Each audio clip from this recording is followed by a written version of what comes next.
In a small village, there might be a guy who calls himself mayor, but he's not the mayor. He's just a crazy guy. But everyone says, "Oh, hello, mayor," and they listen to him and they take his advice and stuff like that. And that seems to be what affirmation is. Yes. Right? Yes. But the thing is, once you widen it throughout society, it falls apart. It's untenable once you get outside of that small village.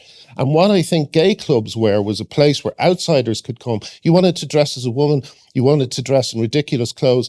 The gay club was a safe place to do all that. Yeah. But that empathy has been weaponized by straight white men in, AGPs who are basically manipulating the empathy that both women and gay people have for the outsider.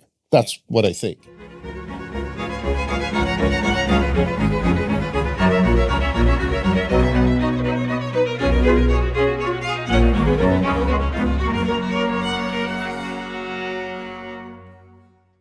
So a couple of announcements. First, I'm on tour again. And so if you go to jordanbpeterson.com, you can find out cities and dates. And that starts in December and runs through April. So check that out if you're inclined.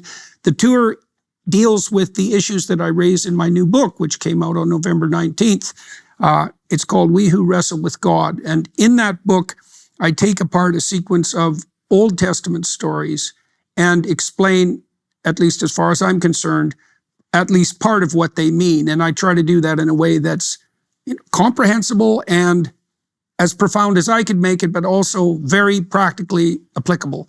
And so that's a good combination of high-level abstraction and immediate practical applicability. You need to know these stories because they're the stories that are fundamentally about you and about everybody that you know and about how society is structured and our relationship with nature and the divine. So come to the tour, pick up the book if you're inclined. Today, I had a chance to speak with Andrew Doyle, with whom I've spoken before. We've been in touch for a number of years now. Andrew's a comedian in the UK, the infamous creator of Titania McGrath, who is one of the most effective characters ever devised to satirize the woke left. And Andrew's been at that for a very long time. So we spent a fair bit of time discussing what he's up to as an immigrant to Phoenix. And along with Andrew, I spoke with Graham Linehan, who is joining Andrew in the establishment of a new entertainment enterprise in Phoenix with Rob Schneider and some other people. Their hope is that they can actually do some things that would be funny. And that would be a lovely thing to see since humor is in short supply in the woke totalitarian world that we inhabit now. Although maybe the comedians, the true comedians, like Joe Rogan, will in fact have their last laugh. So we talked about Graham's life in fair detail at the beginning of the podcast because he went from riches to rags, right? Quite traumatically. Graham was maybe the most successful sitcom writer in the UK and the man who penned a number of shows that were beloved by very large audiences. And despite that, when he had the temerity to have some perfectly reasonable opinions about perfectly reasonable subjects, his life was demolished. His marriage ended. He was persona non grata in the artistic community, which is a complete bloody catastrophe, and eventually was inclined, not by least by necessity, to sever his ties with his home country. Everyone he knew virtually turned the other way. And that's a terrible thing. And Andrew, by contrast, has sort of ridden the woke wave, I would say. He's one of the few individuals, particularly in the UK, who has managed to turn the fact of the woke mob into something approximating enhanced commercial success.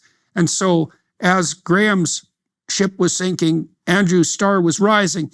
In any case, they have joined forces now and with Rob Schneider to start this new enterprise. We talked about the dismal state of the UK and Europe. We've seen a revolution in the political landscape in the United States. There's one coming to Canada, but man, things are looking rough in the UK. The true home of common law and the tradition of free speech, and the home of at least once of the greatest comedians the world has ever seen, I think. And so that's a terrible thing to see. And the same dismal fate at the moment appears to await Europe. And so we delved into that in some detail, touching along the way the absolute pathology of the Canadian liberal landscape under our head narcissist Justin Trudeau, who's fated for an electoral defeat of imaginable magnitude, but not for a whole year, during which he'll do plenty of damage in precisely the way that a wounded narcissist would. Anyways, if you're interested in any or all of that, join us on this podcast. So, gentlemen, welcome. I think the first thing we should probably do is let everybody know what you have done in the past to be sufficiently reprehensible to be a worthwhile guest on this particular podcast. Graham, why don't you let everybody know, well, yeah, the nature of your sins and crimes, yeah. Well, I was, for most of my adult life, I was a sitcom writer, comedy writer, and quite a successful one. Got a Lifetime Achievement Award at the Comedy Awards, standing ovation. I think I've won about 5 BAFTAs personally, 1 Emmy. Done about 5 sitcoms, 3 of which are kind of near household names. What were they? Father Ted was the main one. Father Ted actually was so influential that they say it had a little bit to do with the Irish Church releasing its hold in the 90s on Ireland. Just because we weren't as very satirical, we were very silly. We were always a surreal and silly show, and so that had more effect. Something I am in 2 minds about now, and actually kind of just helped limit the church's influence to some extent by simply throwing a banana peel in their way, So everything was going great. I was asked to write an accompanying play for a Peter Schaefer farce, which I love, called Black Comedy, which has got the most extraordinary premise. And that was the first thing, I think. Oh, and I was supposed to go and teach comedy in Australia. That was the first. They need that. They need somebody to teach that. That was the first thing that went. They said they couldn't. I heard something I heard over and over again, that it was security problems. They couldn't afford the security. You'd hear that a lot.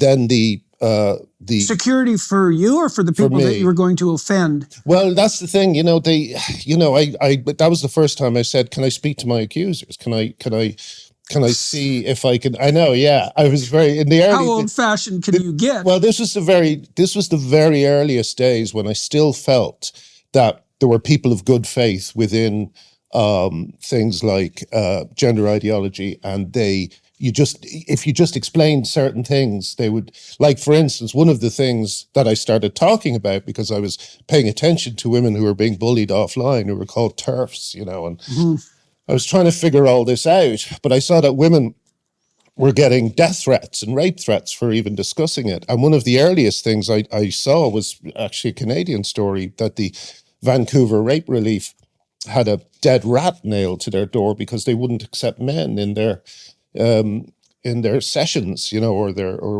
whatever they're called. Was that before or after the government cut off their funding for refusing to accept men? I think it was after. Mm-hmm. And I helped raise money for them, and I just thought, as soon as some people saw it, they would go, "What? A rat nailed to the door of a rape crisis center? A dead rat, to be fair. A dead rat. What can we do to help?" And there was none of that. No one stood up for me. I just started the kind of propaganda piece paper, Pink News, has now published over 75 stories about me. They famously did 42 stories on J.K. Rowling in a single week. So 6 stories a day for 7 days. The world's most famous TERF? Yeah, absolutely. Trans Exclusionary Radical Feminist, right? Yeah. That's the acronym of the day. Yeah, and as far as I could make out, it did not seem exclusionary. The feminism these women were practicing was basic feminism that I've.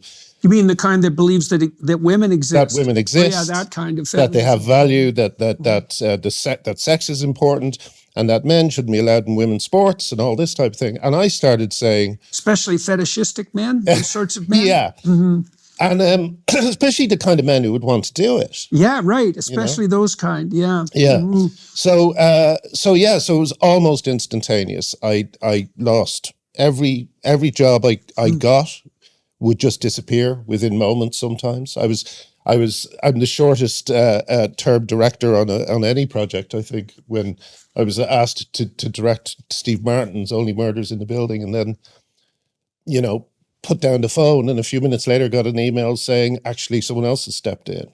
And I suspect that the real reason for that was that he, being excited, announced to his colleagues, we've got Graham Linehan, and someone put up their hand and said he's a bigot. And I think that that's basically what means I can't really work in the UK at the moment. I had a musical based on Father Ted that would have made millions, and they just took it from me, refused to make it if my name is associated with it. In the beginning was the Word. Christ is a master at using short, mysterious stories. They change the listener who takes them seriously. My experience with the biblical text is that they're inexhaustible sources of wisdom. If I find something in them that is an obstacle, it's because there's something in me that has yet to be transformed. I just don't get it. The person that you do not think could ever be virtuous, let me show you. This is the person who is fulfilling the law and the prophets. But seek first his kingdom and his righteousness, and all these things shall be added to you as well. I don't believe in that promise. I'll just be honest at this point. That has not been part of my experience. This parable I've been trying to understand forever. While we were talking and while we were sitting there, then it hit me. I saw it. Name me one ideology that has supplanted Christianity that has done good for humanity. This Jew is very frightened of a post-Christian society. He was the God-man, the model, the example of what we ought to become and what we can become. It's okay. It's safe for you and all of your doubts and apprehensions to open up and to let these stories in. He is the temple. He is the Torah. He is the covenant. He is prophecy fulfilled. If you're doing this and it isn't also the love of wisdom, it's also an attempt at wisdom without love. In both ways, you're going radically wrong. Power of love. It sounds so cliche when you say 60s, eh? I don't want to be on a Hallmark card, I tell you. We've got our work cut out for us, gentlemen. This is one peculiar time and one peculiar text, and I sure hope we're up to the task.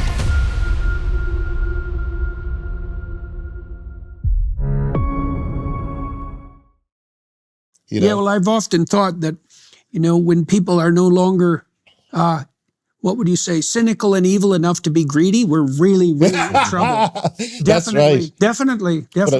I hate, you see, I don't want to take over, but basically, maybe we should I should leave the rest about it because there's so much. Well, I want to just get the story exactly straight so everyone knows. So, were you the most successful sitcom writer in the UK? Is that a reasonable statement, or in the top 5? Like, what do you think's fair? I think it's, I don't know. I'd say, definitely top 5. Okay, no, okay. So definitely that. And okay, there's probably not even 5 good sitcoms. No, there probably isn't. No. Right. The tallest midget in the world. Right. Yeah. And so, okay, now, and you said you had 3 extremely famous sitcoms, one of which was Father Ted. What were the other 2? The other was one called The IT Crowd, which was set, it was about IT, an IT department, because we wrote it in around 2005, and I noticed the internet becoming a thing. And I was always told, well, I went to an early Danny Simon course, who was one of the writers on Bilko, and a lot of things that Woody Allen worked on, Neil Simon's brother, and he said a sitcom should always be about social change.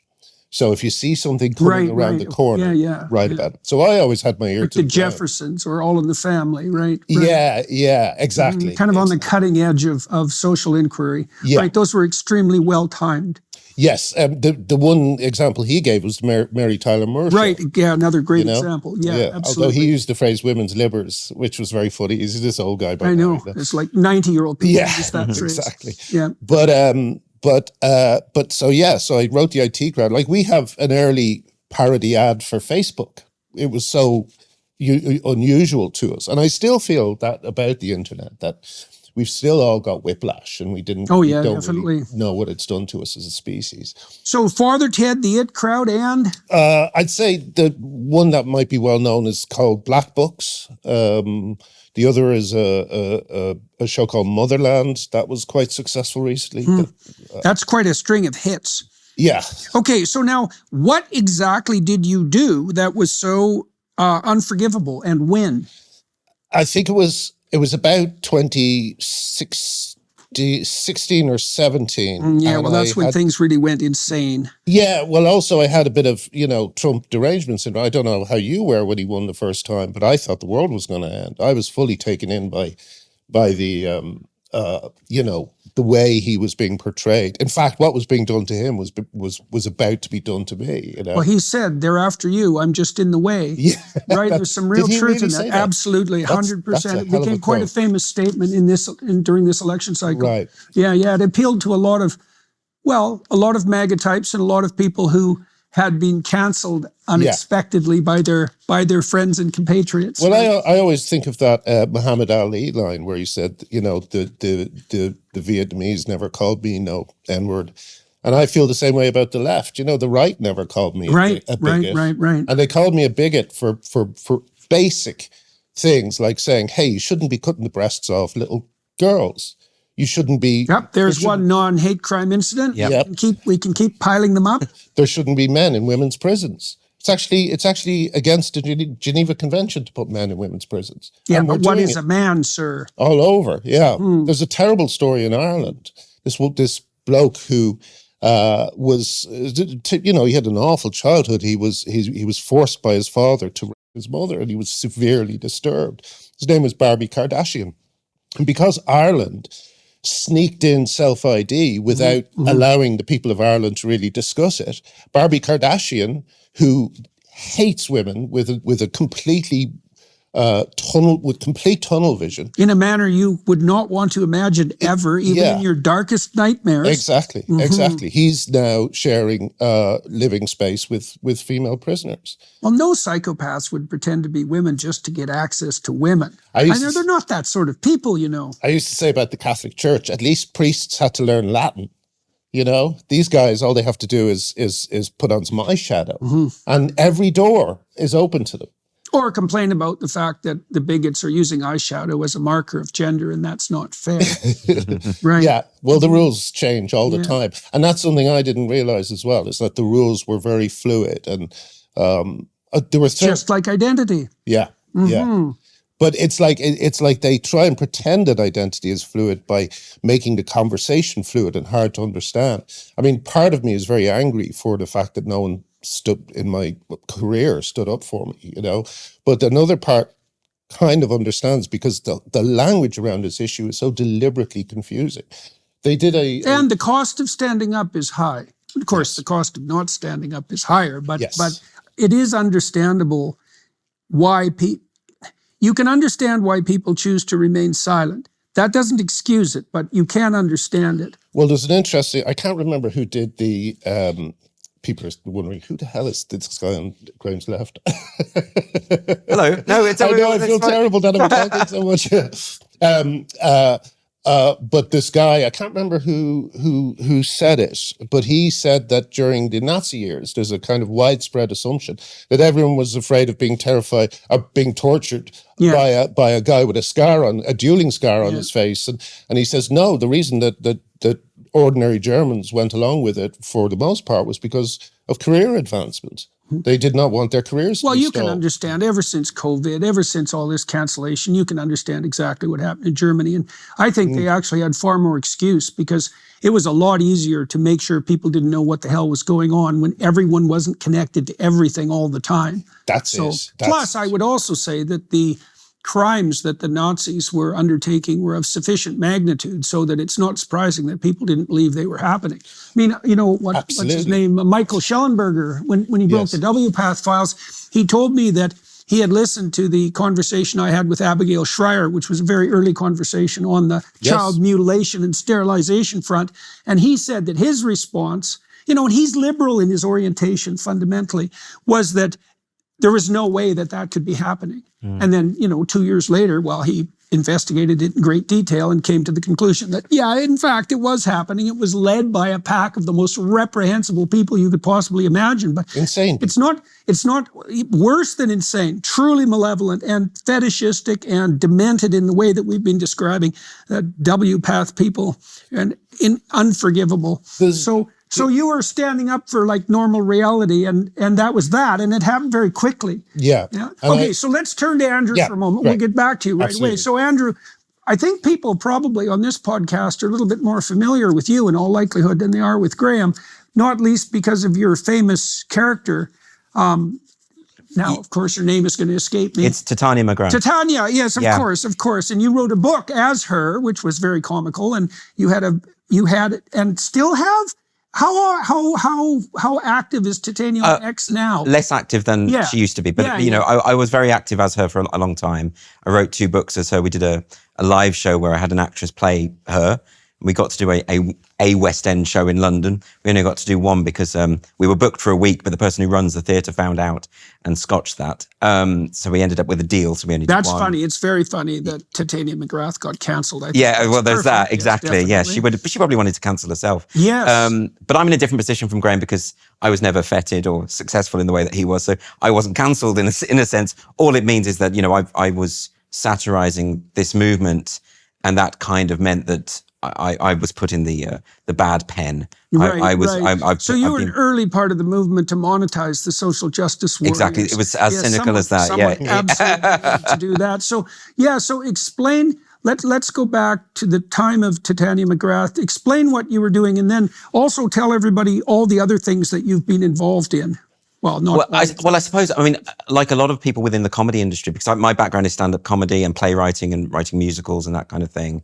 A lot of people in the creative arts got dragged into this culture war because by virtue of what we do, we're on the front line of it, insofar as creative people are often either teasing the boundaries of tolerance or addressing issues, certainly with satire, when you're holding up to ridicule and scrutiny the most powerful elements of society. But all of a sudden, this movement came along, which we might call wokeness or critical social justice or whatever you want to call it, which was effectively a new powerful force in society, which no one was ridiculing.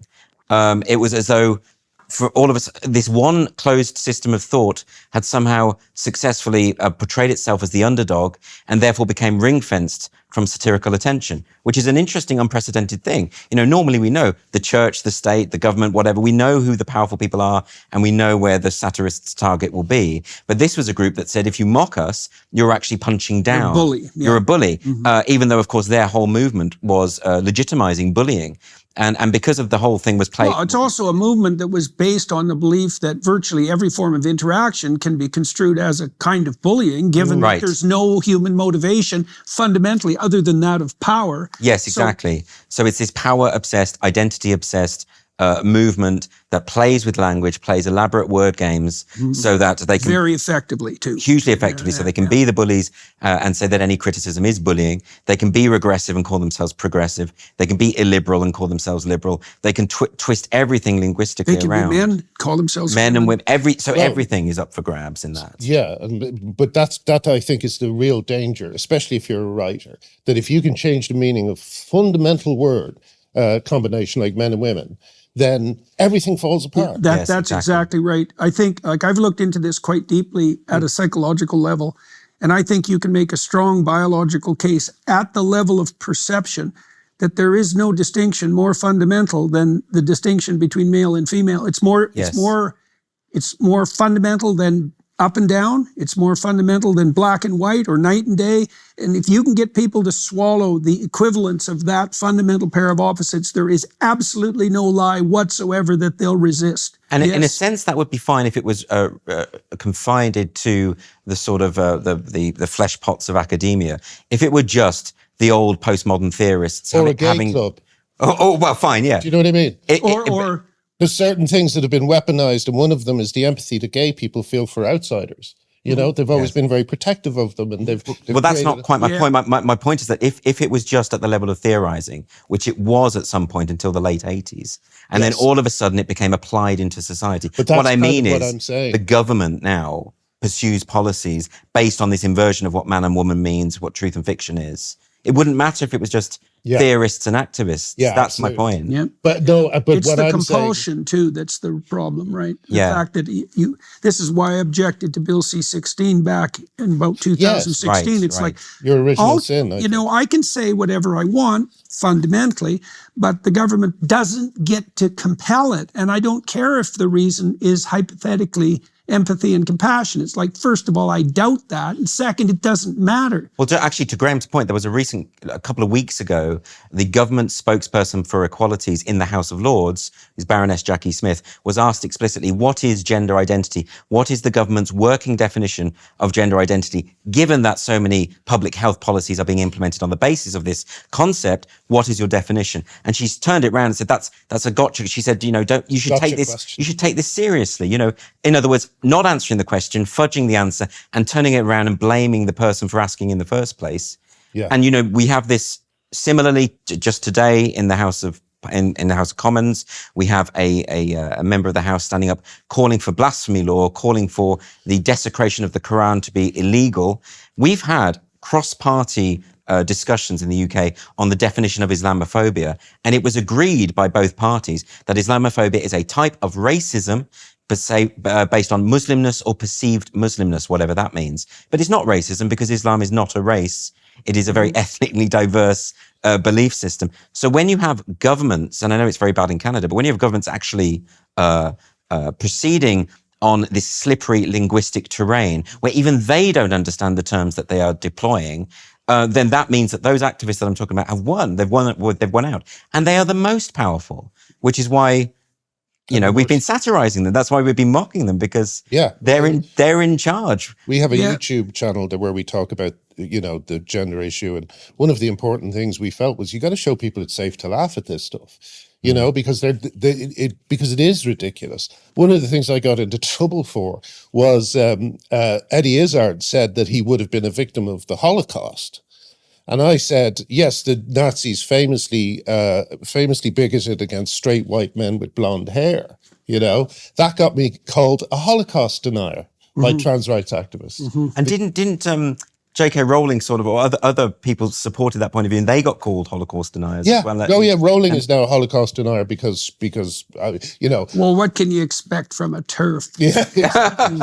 So isn't that crazy? But my point, just to come back slightly to my point about gay clubs, I think this is a really important one, because I heard one of you're going to have to tell me the details, but Foucault, is that how you pronounce it? Foucault, yeah. Foucault's one of his observations is that in a small village there might be a guy who calls himself mayor, but he's not the mayor. He's just a crazy guy. But everyone says, "Oh, hello, mayor," and they listen to him and they take his advice and stuff like that. And that seems to be what affirmation is. Yes. Right? Yes. But the thing is, once you widen it throughout society, it falls apart. It's untenable once you get outside of that small village.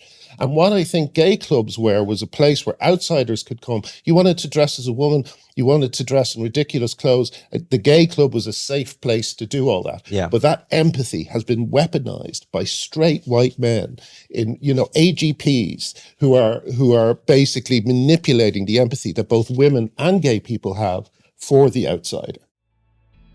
This Christmas, as we celebrate the gift of life, you have an opportunity to share the same gift with a mother and her baby. Imagine a young woman facing an unplanned pregnancy, feeling alone and unsure of what to do. She's searching for hope, and that's where Preborn Ministries comes in. Deanna already had 8 children and was in a tumultuous marriage. The thought of another child was more than she could bear. She tried to order the abortion pill, but by God's design, it never came. At 18 weeks along, Deanna visited a preborn network clinic. While getting her sonogram, her baby waved at her. Then she remembered that this was the baby that she had asked God for. God saved her baby that day, and he also saved her. This Christmas, for just $28, you can help save life. And thanks to a special matching grant, your gift is doubled. Just $28 provides 1 ultrasound, $140 sponsors 5. That means your $140 gift becomes $280, potentially helping 10 mothers and their unborn children. To support this vital work, dial pound 250 and say the keyword baby. That's pound 250 keyword baby, or visit preborn.com/Jordan. Preborn maintains a 4-star charity rating, and all gifts are tax deductible. Join us in supporting this crucial work. Visit preborn.com/Jordan today.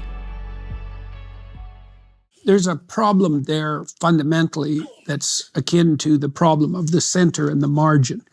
Yes. Like the postmodernists, the French intellectuals, assumed that the reason that any center was established was for no other reason than that of power. And so they construed the center against its opposite, let's say.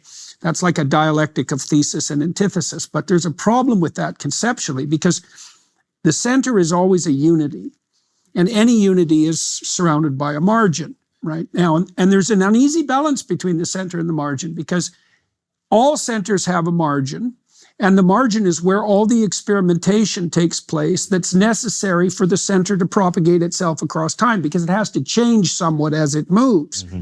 But the problem with the margin is that every element of the margin has a margin. And then every element of the fringe of the margin has a margin. And if you go out far enough into the margin, you don't encounter the oppressed, you encounter the truly monstrous. And that's a very big problem. Yeah. But maybe part of the problem is that we no longer tolerate the eccentric. I mean, John Stuart Mill writes about the importance of the eccentric within society. Well, the UK was always great at that too. Yeah. Right, exactly. Great at that. But if you don't, and if you problematize eccentricity and demand conformity, you in other words, you empower those further marginal states that you're talking about, those realms of the monstrous. It's not so much. I think that they're. It seems to me more that they're giving eccentrics too much power. Sorry, that's what you said. Well, I'm saying that those aren't eccentric. I'm saying the ones that they're empowering. But there's people there's one guy, a famous guy in the UK, he's got a beard. He appeared on this video that a wonderful Scottish TERF who died very young, 34 years old, Magdalene Burns, absolutely wonderful, was first on the scene of the crime. And her videos are amazing. I really recommend everyone watch them. But she did a famous one about Stonewall, where it was the early days, so they were quite kind of upfront about saying these ridiculous things. And it was a guy with a beard named Alex Drummond, and he was saying things like, "I want to expand the bandwidth of what it means to be a woman," And Magdalene said, very, in one of her many famous lines, "Why don't you expand the bandwidth of what it means to be a man?"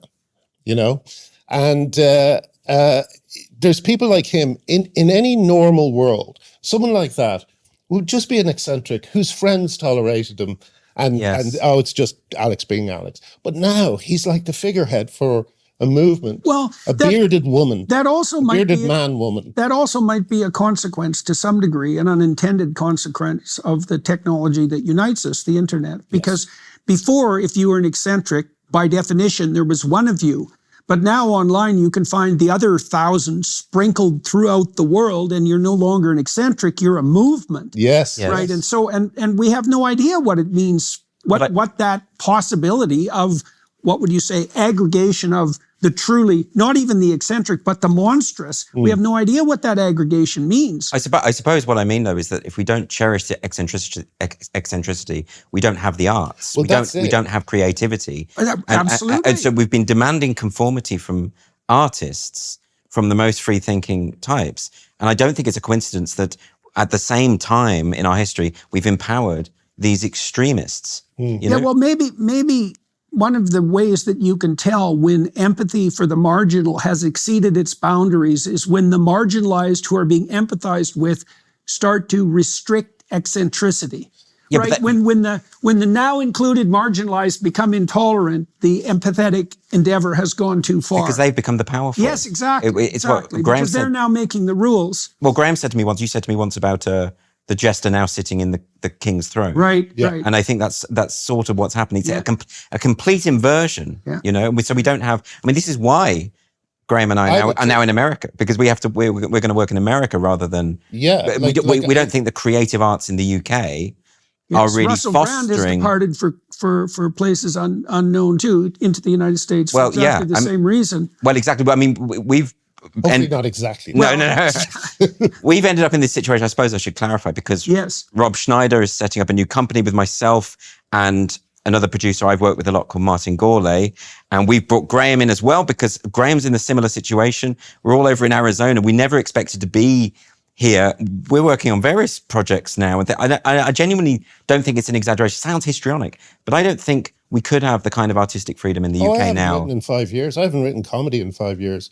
I had to write my memoir for free, basically, to be paid a bit on the back. I don't think it's histrionic. Like I think people will think it is. A substantive amount of creative freedom and a certain amount of like supportive social infrastructure in order to think creatively, because you really have to be free to think creatively, because it's risky. And you're going to transgress against boundaries explicitly and implicitly, because while you're casting about for humor, you're going to go too far from time to time, like obviously. Yes. You know, and you know too that the best comedy is the closest it can possibly be to being offensive without quite managing it. There's a great phrase in Seinfeld writer has, he says, laughter is a very strong spice.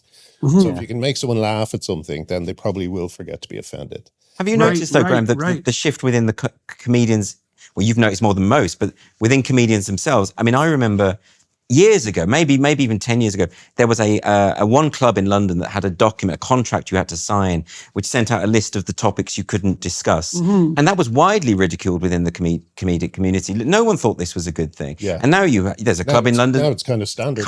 I mean, I wouldn't say it's standard insofar as most clubs don't do that. But the clubs that do, the few clubs that do, are not ridiculed. They're given awards and they said this is the ideal now. And you also have more than a signed contract anyway.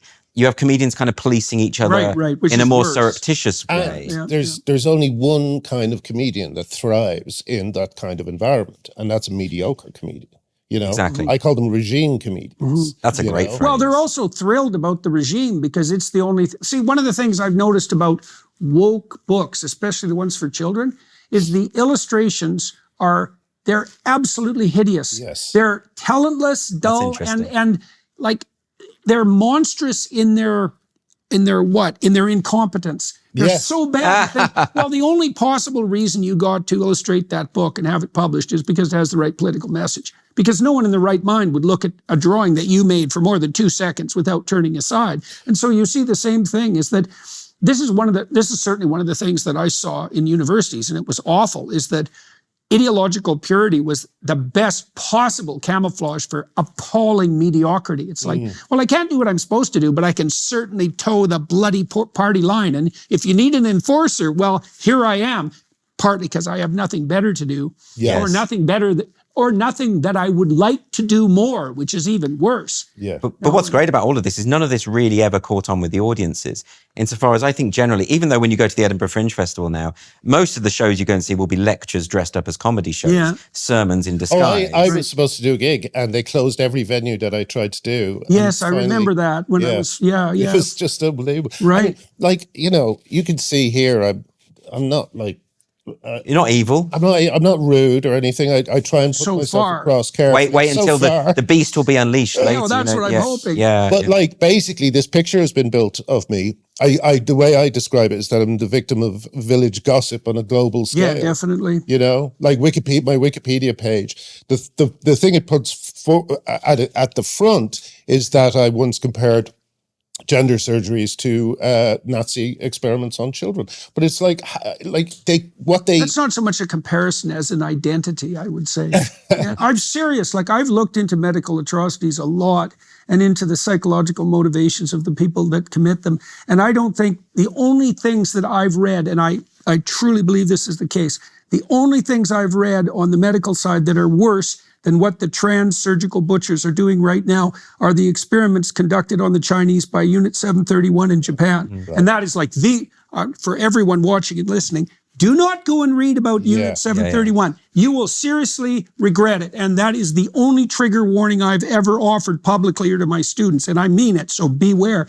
But that comparison is entirely apt. It's entirely apt. And so... Well, the first vaginoplasty was performed by a guy, I think his name was Gerhardt, who was in the Luftwaffe and performed hypothermia, is that how you say it? Experiments on prisoners at Dachau. That's Unit 731 territory right there. Because that was what they specialized on. That's the first vaginoplasty. And now they're just practicing it everywhere on mentally unstable people, on people who have autism, on people who have depression. Even the intervention of puberty blockers, I mean, even that isn't justifiable. If you're saying that we all have a gender identity, something we cannot define, some esoteric essence within ourselves, and you're blocking the puberty of a child on the basis of that pseudo-religious belief. I mean, that's already unjustifiable on any metric, I would have thought.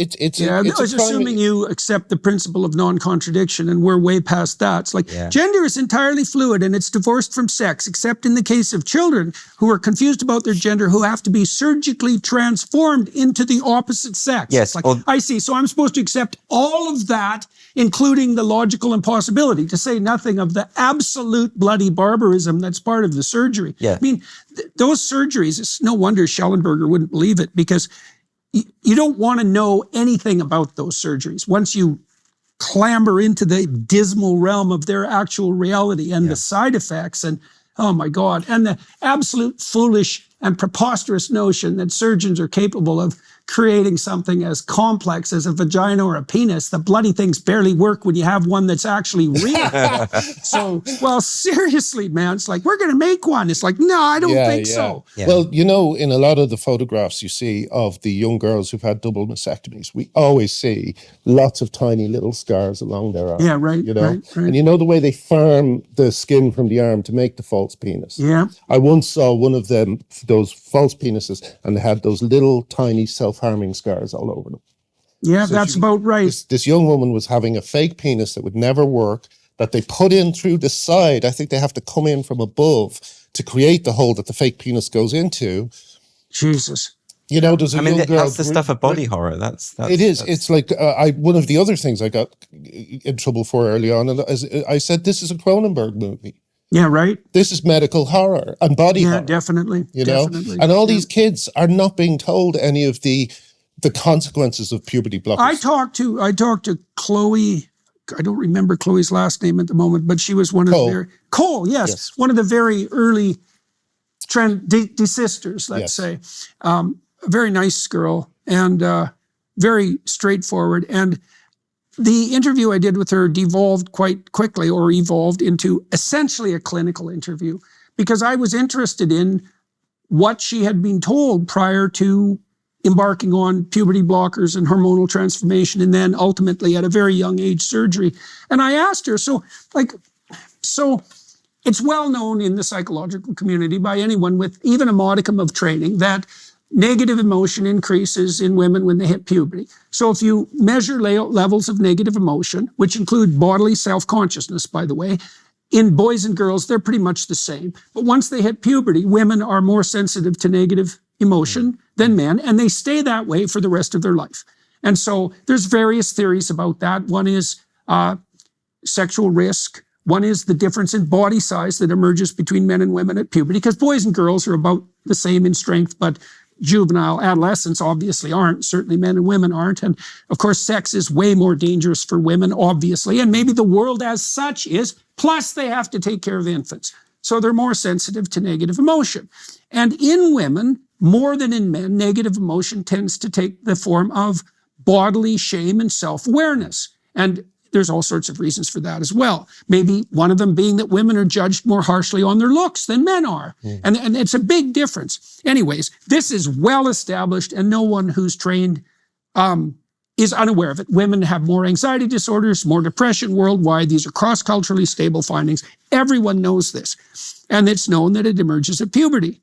And I asked Cole, I said, well, you know, you were unhappy with your body. What she told me was she had had fantasies of having a body like Kim Kardashian, very curvy, right? And she realized early on, correctly or incorrectly, it doesn't really matter, that she was likely to have a boyish figure. Now, she's a very attractive girl, and men have a very wide range of, what would you say? Types. Absolutely. Absolutely. There's a wide range of feminine beauty.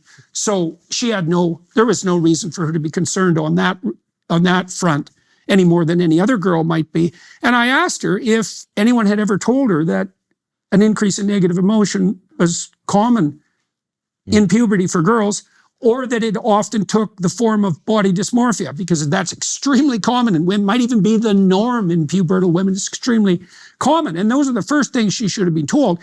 First two things. The third thing should have been, do you know that 90% of people with body dysmorphia, which is very common in puberty, desist by the time they're 18. They just, and that's been the standard approach for so-called gender dysphoria for like 4 decades. And again, no one remotely trained, doesn't know that. Yeah. She was told none of that. Yeah. 20-minute bloody consultation session, and she ended up with a double mastectomy. And even more fun, you might say, is that the surgical scars on her breasts never healed properly. Yeah. So that's her life, and compared to someone who's had a reconstructed penis, she got away lucky. Yeah. And that's a terrible thing to say. And so, yeah, it's someone I heard from Steny, I think her name is, that when these mothers who have had double mastectomies and gone on to have children, when the baby cries, there's still fibers from the breast muscle in their chest, and it reacts and it hurts them when the baby cries, but they can't do anything about it because they've cut off their breasts because, Well, the surgeons will reassure the girls that you can always have new breasts installed if you change your mind. That's one of the marketing ploys of people who are promoting this absolute bloody... Didn't one person, I can't remember who said it, but one person said your breasts would grow back. Really? Yeah, I can't remember who said it, but there's all sorts of kooks in this movement as well. Like it shares with the a priori presumption should be not only kook, but what would you say, manipulative, narcissistic, and malevolent kook opportunists. It just goes I always think about the line of men outside the courtroom going into the Giselle Mercure. Is that her name, Mercure? Giselle, the woman who was raped in her sleep, her husband. Right. I always think about that line of men going in, and I just think, well, that's opportunity. And we all think that we're all kind of good, but there's always going to be men who, if you move the line a little bit, they're going to follow the line. Time is running out. Don't miss Jeremy's Razor's cyber deals for the sane, self-respecting men and women on your Christmas list. Right now, save 50% off men's and women's 1-year Razor bundles for 365 days of woke-free shaves. Get gifts from a company that can tell naughty from nice and, most importantly, men from women. Don't wait. You must order by December 15th with standard shipping to guarantee delivery by Christmas. Order now at jeremysrazors.com. Well, there's another thing to point out on that side, too, is that our default assumption when we see a man participating in women's sports is that person is a malignant narcissist. Because, first of all, obviously, because all you have to do is think about it for 15 seconds. And I'm dead serious about this. It's like, okay, you're Leah Thomas. I think that was William, if I remember correctly. Yes, that's right. And that's a non-crime hate incident for those of you in the UK who want to report it. And so he's 6'4", I think. That's about right. Massive shoulders, a fairly powerful swimmer. I think he ranked 400th in the US among American swimmers of his age, which is not bad, right? It's not number one, and he definitely wanted to be number one. But then you think, just put yourself in this position for a minute. You're like 1.5 feet taller than the people that you're competing against and 6 inches broader in the shoulder. And when you get up on the podium and there's a claim, not only do you enjoy it, which is a sign that there's something seriously wrong with you to begin with, but you also are so deluded that you think you deserve it and that you're a brave once victim for managing it. Now, just contemplate that. Imagine writing a script about that. Do you know how staggeringly narcissistic you have to be to accept even one of those propositions, let alone to play yourself off as a heroic victim while you're doing it? Well, you not to be embarrassed. Women off their podium, and it's like you're the forthright champion of what? Civil rights or something. It's so sickening. Laurel Hubbard, the weightlifter in New Zealand, was the son of a billionaire. He's like the son of the equivalent would be Kellogg's, something like that in New Zealand. And he beat 2 indigenous women who had worked their whole lives, to get to where they are. And now they've got second and third. And this man, this clear man, is got first. And he's an average man, but he's a hell of a woman. But what I find difficult to explain, I'd love to see what you think of this, is the people who really confuse me are the people who stand by and just let it happen. I don't understand psychologically why there was such an agreement for the last 5 years amongst all my friends and some family members that that I had become evil. Well, I think there'd be wonder two about this reasons. all Well, the time. the first thing we need to understand is that the camouflage in which the narcissists and butchers that we're describing enmesh themselves is in the camouflage of empathy. And empathy is a cardinal moral virtue. Now, the problem starts when you believe that the fundamental essence of goodness is empathy, because that's wrong. Goodness is much more complex than a mere one-dimensional analysis would presume. But if I can accuse you of being non-empathetic, that's a pretty decent slur. Now, empathy also was a valid impetus or motivation for many things that were laudable. So the American Civil Rights Movement, for example, right? Now, the problem is that it can, and this is the problem, this is being demonstrated time and again by game theorists working in the biological realm. Imagine you have a community of cooperators, a game that's set up so that people only cooperate. If everyone cooperates, the game can sustain itself and improve as it's played. But if you throw one shark into the tank, then it takes everything. So empathy is a very useful foundation for social interactions. I trust you and I trust you. Great, now we can cooperate. The problem is that if you get a community of cooperators established, non-cooperators can move in and dominate. And so there's an ambivalence between trust and skepticism that's bound to emerge. Okay, so we produced a society that was very trust-based, in which empathy could function very effectively. And then it got weaponized. Now, it got weaponized by psychopaths and narcissists, fundamentally, and sadists. We know their type. They're Machiavellian, so they use language to get what they want. They're narcissistic, so they want undeserved attention. They're psychopathic, so they're predatory parasites, and they're sadistic. So they're fun people, and they weaponize empathy, and it's unbelievably effective. Now, part of the reason it's effective, and part of the reason I think that people didn't stand up, they didn't stand up for me in Canada, although some people did, and some journalists, none of my professional colleagues to speak of, almost no psychologists, virtually no physicians. Agreeable, empathetic people don't believe that the parasitic, predatory, Machiavellian narcissists exist. They don't have that space in their imagination. And for them, so their default assumption is that anyone who's misbehaving is a victim. Yes. Now, you can even that's understandable, because you could say, look, 80% of the people in prison were victimized. Now, not everybody who's victimized turns into a criminal. In fact, quite the reverse. So that's, a rather weak demonstration. But that still also leaves the 20%. Right, and they're the 20% that include the psychopathic rapists who, when the Scottish National Parliament decides that men and women are the same, decide that it's time for them to go into the women's prisons. All the agreeable people think, oh, those people don't exist. They're just misunderstood. Then why don't they accept? No, I think there's other factors in your case, though. No, because there are two other factors, I think, and one of which is that psychopaths are scary. And I think that to stand up for Graham in that situation would have made yourself a target. I think that can't be underestimated. I think that's very, very important. Definitely. But I think also, just hearing you discuss... Especially now that they've aggregated online, right? Yeah, they can exactly. really attack they've now got with almost no... You can't even face your accuser. No, There's zero consequences of accusing someone. So that also enables everybody who delights in accusation. You think, right, well, they've got a digital militia. They've got that, but there's also when you're talking about some of the things you're describing, about the body horror stuff, about the beliefs that we're expected to swallow, I think if you would have played this conversation to someone 15, 20 years ago, it would have been incomprehensible to them, what they're hearing. I think a lot of people just simply did not understand what was happening.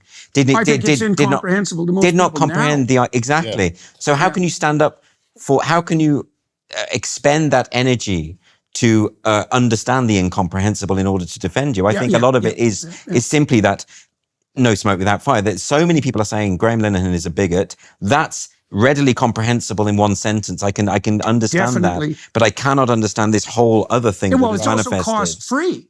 Yes. Like the cost to any given person for writing you off, now you might argue about that with regards to your very close friends, but like when we met at a restaurant the other night, and I mentioned to you that I'd been following you on X for a long time, and it was probably took me 6 months of following you before I trusted you. Oh. Well, because even though I know that this thing happens all the time. Oh yeah, and even though I knew that in all likelihood you were one of the people that it happened to, I still wondered, well, as everyone does, where there's smoke, there might be fire. And it's just, that's in addition to Andrew's point. It's like, you're asking a lot of people to defend you. They have to admit to the existence of an evil that, first of all, they can't comprehend, and second of all, they do not want to admit to. And no bloody wonder. Right. It's not surprising. So, I mean, it happened recently where a well-known author, John Boyne, came out in defense, who was someone who had attacked, he wrote The Boy in the Striped Pajamas, very famous novel. He had attacked Graham back in the day.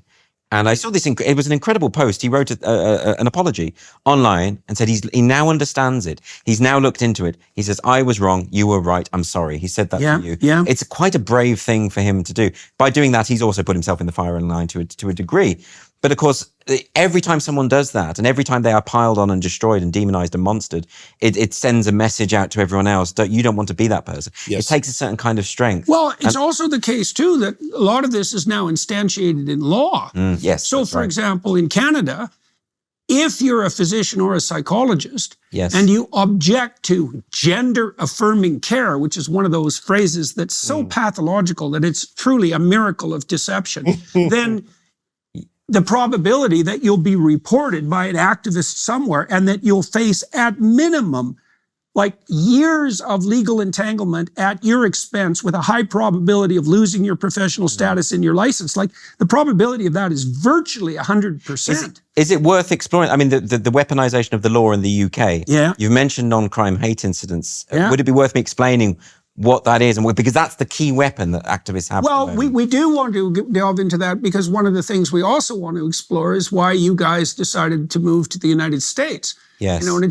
And I'm spending a lot of my time in the United States for very similar reasons and know of very many other people who are doing the same thing. Yes. It's no bloody wonder this country thrives, because whenever any other place becomes unstable, you can flee, so to speak, if you're the least bit creative and pursue whatever it is you want to pursue here and actually be, I would say, actually be appreciated for it. Okay, talk about the situation in the UK and define this non-crime hate incident. I think people here find it incredible because obviously you have the First Amendment in the US. We don't have a codified constitution. It's not quite as central in the UK, freedom of speech. Yeah. Even though it's basically an English principle that the Americans adopted. That's an understatement, but which is why a lot of us were so disturbed when in that vice presidential debate with Tim Walz and J.D. Vance, Tim Walz effectively said that hate speech wasn't covered by the First Amendment. A comment, by the way, which didn't make it to the official transcripts, I noticed. Anyway, it doesn't matter. Did it not? It didn't, no. I think it was because he was speaking at the same time as Vance. That might be the excuse. Right.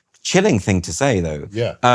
Especially when the question, who the hell defines hate, immediately exists. And the answer is the person that you least want to. Exactly. Always, yeah. Well, that's leveraged immediately. Absolutely. And also Walz has a lot to cover up, because it's going to come out what's been happening to these kids, and he kind of made that possible in his state. Absolutely. But I think, I suppose to explain what happened because I don't think people in the US will understand how the police... So what happened, there was a horrific murder of a black teenager called Stephen Lawrence in the early 90s. And that was racially motivated. There was a failure among the police to take it seriously in the way that they should have done. It was a phrase that terrified them, which was institutionally racist. Right, exactly. So there was a report commission called the Macpherson Report, which came out in 1999, which did find that there was institutional racism within the police, or there was certainly a problem within racism. That was the first time that we had a document which outlined the difference between racist incidents as being defined as criminal and non-criminal. It didn't use the phrase non-crime hate incidents, but it made this distinction, and it said that both ought to be reported. This was the recommendation of Macpherson in that report. But then you have to fast forward a long time. You go forward to 2014. 2014 is the time when the College of Policing, this is the body in England and Wales which is responsible for training all police forces across England and Wales.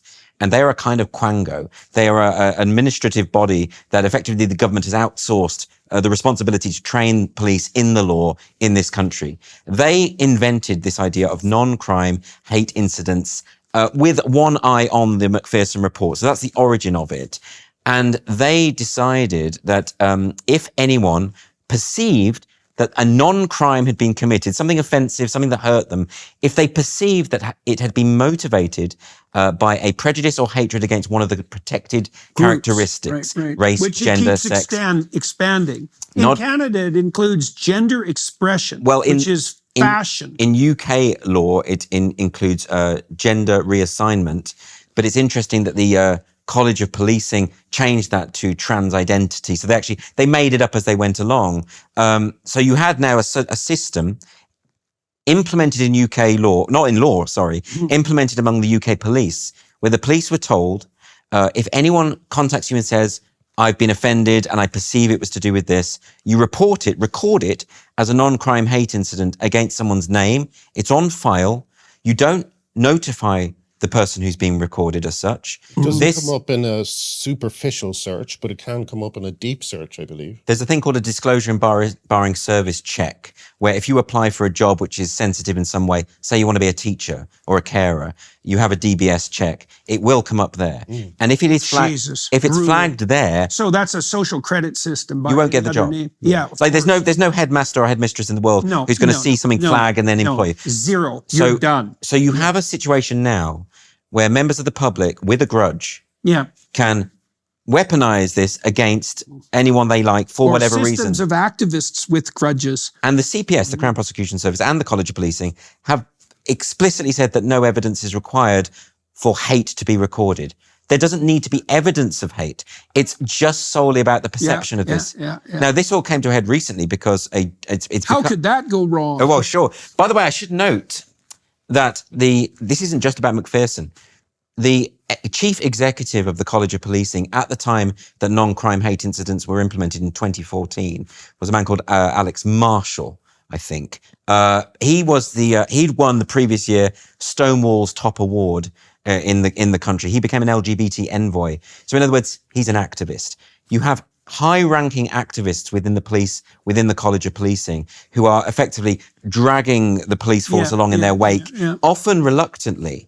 But the reason why this is, I think, so chilling now, and it's become, a lot of people are talking about it now, because it's effectively a form of pre-crime. It's effectively Philip K. Dick's idea of pre-crime. Their justification is what do they say? They say that unless we record non-crime hate incidents, we won't be able to monitor them in case they escalate into actual crime. But of course, all crime is preceded by non-crime. It cannot be any other way. We've actually superseded you characters in the UK and Canada.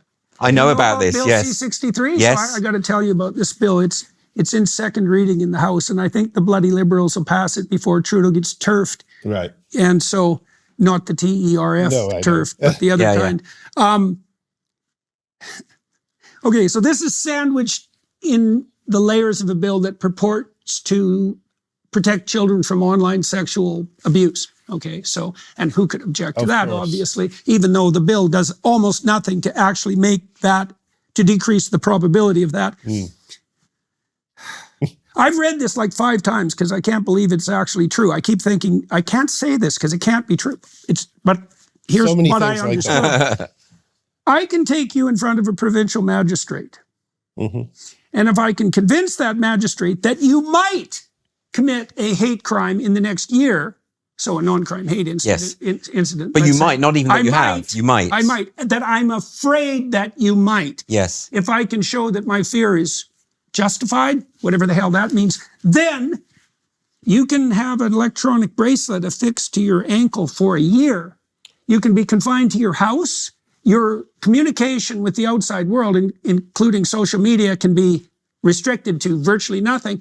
And for reasons that I really can't understand at all, you will be required to provide samples of your bodily fluids to the authorities on a regular basis, I think to determine whether you've been consuming alcohol or marijuana. Is like marijuana doesn't make you commit hate crimes. Alcohol might, but I think they probably got that from domestic abuse law, right? Yes. Because if you're a drunk and you're a domestic abuser, you're much more likely to reoffend. Right. But so we've surpassed the non-crime as a precursor to crime. We have fear of non-crime as a precursor to crime. Can I put, let's have a competition then. I think you're winning at the moment. Competition of stupidity. Canada's really in the forefront of this. A competition of authoritarianism and stupidity. Yeah. I think we've got a few more cards to play in the UK. Insofar as, for instance, there have been estimates at around 250,000 non-crime hate incidents recorded against UK citizens. They happen at the dinner table all the time. I think it's like 62 a day or something is the average. Especially in the UK, because you guys are so cutting with your tongues. Yes. I mean,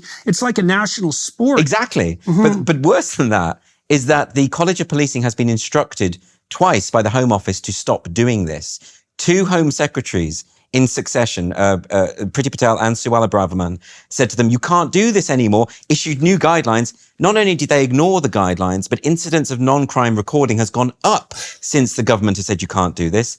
In addition to that, the High Court ruled that it was effectively, they said it was it had a chilling effect on freedom of speech. The judge compared it to the Stasi, said we've never had a Gestapo in this country. They effectively said, this is not lawful. And so in other words, the College of Policing, an individual activist group that trains the police in our country, has ignored the government twice and the High Court once and has fudged the language. And now we have a Labour government that has said it wants to ramp up non-crime hate incidents. We've had Yvette Cooper saying these are really important. We need to record non-crime. Now, you might still be winning on the Canada front because we haven't got to the point where if I think you might commit a crime. Yeah. But to give a very specific example, which is why it's been written about a lot over the last few weeks, is because a journalist in the UK, Alison Pearson, Telegraph journalist, was visited on Remembrance Sunday morning by 2 police officers, and they said, we are investigating you for a crime of stirring up racial hatred. And she said, what is the complaint against me? What is the crime? We can't tell you what the crime is or what the tweet is. It was a tweet from a year ago. Yeah. So you don't need to know the crime or the accusers, right? She asked about the accuser and they said, it's not the accuser, it's the victim. So in other words, so we don't have due process. We don't have due process either. Yeah. Now you'll know the novel, The Trial. There's no presumption of innocence. Right. Because who needs that? Exactly. But in The Trial by Kafka, the first scene is 2 police officers turning up at his house, and he says, what have I done wrong? We cannot tell you that. You do not need to know that. This was a replay of that. Yeah. So when she describes it as Kafkaesque, she's not being hyperbolic. Right. It's straight out of the first chapter of The Trial. And he never finds out what he's done wrong in that novel, right up until the grisly end of that novel. So go on, sorry, Graham. No, I was just going to say, I've had 2 visits from the police, one on a Sunday morning. As befits a big... Yes, tell him, because it'll beat Canada if you tell him about we'll this. See. I've got one up my sleeve still. Oh, yeah, that's true. Okay, that's true. So tell the story. Well, I started reporting on the activities of a serial con man. Victim. Victim. Who was taking women to court, getting them put in prison cells and so on. And he called that harassment, used it, first of all, to call the police on me, then sent me a summons. He sued me at the same time because he's what I call a prison lawyer. He knows about the law, and that's what he does. He just puts people under the stress of a called malignant narcissism. By the way, yeah. And then just at the end, he drops it. He owes me costs. He owes everyone costs. Anyway, found out recently. Apart from all this, he was a sexual offender. He was in prison for sexual offences against a 14-year-old boy. This is the guy who has the British police working for him, going to people's houses and knocking on doors. Did they tell you? Actually, they told you your sin, though, didn't they? They told me that. Yeah. Oh well, they just. You could hear it in the voice of the policeman on the other end of the phone. This was the first time. It was just a phone call. And you could tell he did not know what was going on, And he said... Yeah, that's even worse. Yeah, it's kind of like, it's just pure procedure. And he said to me, can you block them on Twitter or something? Yeah. And I said, I already have them blocked. I knew immediately this was a malignant and appalling person. I blocked him. I said, I blocked him years ago, Yeah. And he was confused by that. Because he didn't he just didn't really know what was going on. So these activists just say the right words to wind them up, and they go to people's doors. The real fear I have is that you can't vote it out, because all of this came about during the Tories. And now we've got Labour. And so, whatever you get, because the College of Policing and because the police they do their own thing, they decide their own thing. They don't care about what they're told to do by the government. It's not a right or left issue. Both are bad. But I do think, and we've had conversations about this, I do think that with a Labour government in the UK, things are getting a lot worse, a lot quicker. So no matter how stupid the Conservatives are, the Labour Party can do worse. Well, it's not just now about non-crime. We've had a lot of cases since the riots in the summer after the murder of those 3 children in Southport. By that Christian Welshman. The ethnically no, this is I know what you're doing there. We've had people who wrote... and the Al-Qaeda... He had an Al-Qaeda training manual. Which every Christian Welshman has that. Standard Welsh practice to have that. But he... there were riots, there was anger, there was a lot of obvious justified anger. There were also some horrendous people opportunistically turning up from the far right to attack and destroy and defame. All of that is true. But the problem is we've had people who've, in anger, have tweeted things out that I do find objectionable, things that are racist, things that are unpleasant. And there's, let me give you an example. There's one woman, Lucy Connolly, and she wrote out, I don't care anymore. We should burn down the hotels that they're in. We should just, I don't care. Yeah, I remember Not pleasant. Yeah. 31 months in prison. Said in anger, by the way. Deleted very quickly. Said in anger, deleted quickly. 31 months in prison. There've been a number of cases like that. Yeah. And one of the common factors is that all of the judges have said, we are setting an example. We're giving you the harshest jail term to set an example to others. Yeah. And those were the court cases that were sped along so efficaciously. And previous to that, Keir Starmer had said that he wanted judges to do this. So it's all, there's a weird... sex offenders removed from their cells to make room for these women. My problem with this is... They were victims. My problem with this is manifold. I mean, firstly, the draconianism of the jail terms is a problem in and of itself for language, for speech. I don't approve of the speech, but there is no evidence whatsoever that that tweet by that woman caused any violence in the real world. None whatsoever. And no one can tell you different. We've had decades of research into this. We know that that's not how it works. People don't tweet and then violence happens as a direct result. If we know that that's not true. Otherwise, we'd be knee-deep in violence. It's why in the US you have the Brandenburg test for incitement to violence, which would mean that that firstly it has to be there has to be an intention to cause violence, that it is likely to cause violence, and that there is imminent risk of violence. So none of these people currently languishing in prison cells in the UK for tweets meet anywhere near the threshold of the Brandenburg test. We don't have that. So the chilling effect that this has, not just on people who are saying nasty things, the chilling effect on people expressing themselves in any way. We've got a guy who's just been found guilty of stirring up hatred because of a Halloween costume that he wore. He dressed up as the Manchester bomber, which is sick and unpleasant. That's the point. But it's Halloween too. It's Halloween. Which is like when you do... It's about horror. Dress up in sick and unpleasant costumes. There's a kind of joke in that. It's that you're trying to outgross everyone else. He's waiting the prison sentence. We don't know how long he's going to be in prison. Whoa. But why is someone... Who was the comedian who got nailed for teaching his dog to do the Hitler salute? I'm involved in that story. Count Dankula. Dankula. Graham should tell this because he... Okay. You made it worse. Well, these were the days just before I got cancelled. And I believed everything that was being told to me about the new right, or the online right or whatever. Which you are now an honorary member of, by the way. So I understand. And this guy was doing these kind of videos, and he did one video where he got his dog, he had a pug.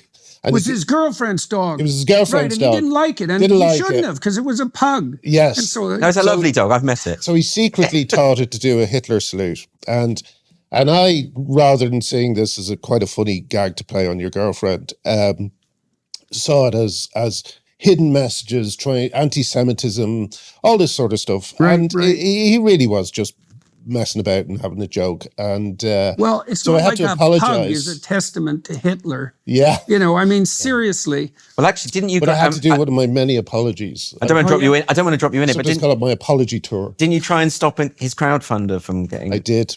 I did something for which I'll spend a few years in limbo.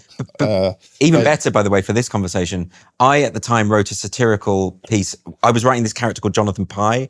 I was the co-writer of this character, and we wrote this satirical piece mocking the court's decision, where the character, and Graham attacked me for that online. Yes, I did. Yeah, I think you called me alt-right or fascist. Oh, or I'm something. so sorry. No. I'm not saying it to embarrass you. I think it's quite funny. It's a nice little connection we have.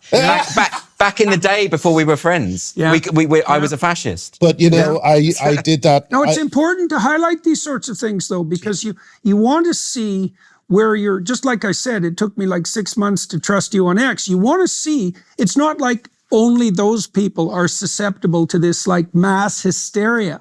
You got to watch and see where you're susceptible, and if you have been susceptible in some manner, you should admit it. Well, at one point during the COVID epidemic, the so-called COVID epidemic, I got vaccinated twice. Now, in my defense, I was very ill at the time and wasn't really able to think, but I did get vaccinated. But I also said at the end of one podcast, and I would say in some ways, despite some inner prompting, that people should just get the damn vaccine, and my thinking at the time was seriously, I was like, I'll take the shots.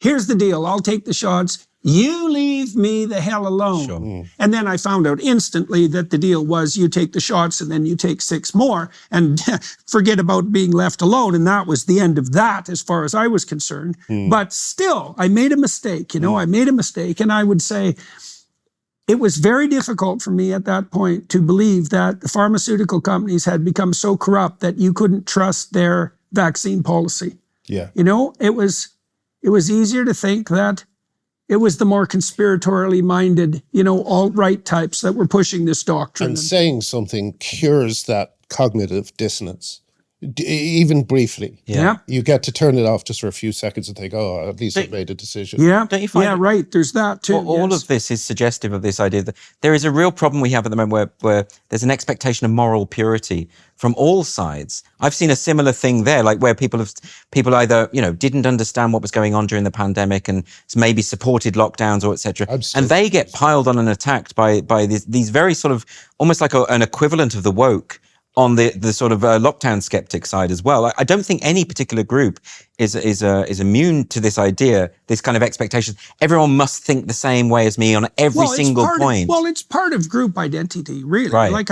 It's necessary for human beings to cooperate, to reach consensus. Yes. That's almost universal on everything rapidly, right? Because otherwise we can't cooperate. But something's changed, because I remember being at university, debating friends late into the night, drinking, rowing, but in a good-natured way. We didn't not be friends the next day because we fundamentally disagreed. We actually relished the fundamental disagreements, and they were part of the friendship. That's not possible now. The net has enabled the reputation savaging psychopaths. So, the female pattern of bullying, because there's a female pattern of antisocial personality, the female version isn't violence. The female version is reputation savaging. Right. And men can also partake in reputation savaging. If they do that in real life, they get into a fight. Women don't, because women won't fight physically. But men will. But online, there's no consequences to reputation savaging whatsoever. In fact, it's probably amplified by the social media companies and the algorithms. And so I think not only can the reputation savagers aggregate, they can do so anonymously. They can levy accusations without any consequences whatsoever.